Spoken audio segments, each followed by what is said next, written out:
waxaan rabaa inaan caddeeyo in ra'iisul wasaare maxamed xuseen rooble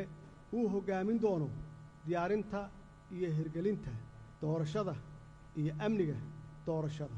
sidoo kale fulinta qorshaha amniga sida waafaqsan dastuurka dalka waxaa iska leh ra'iisul wasaaraha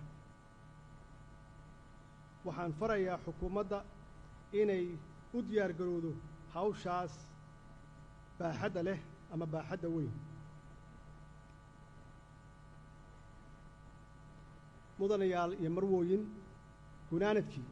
waxaan rabaa inaan ugu baaqo siyaasiyiinta naga aragtida duwan in ay ka shaqeeyaan danta guud ka waantoobaan kicinta dadweynaha iyo bulshada ka fogaadaan in amniga khatar la geliyo una soo laabtaan dhabbaha wada hadalka iyo is qancinta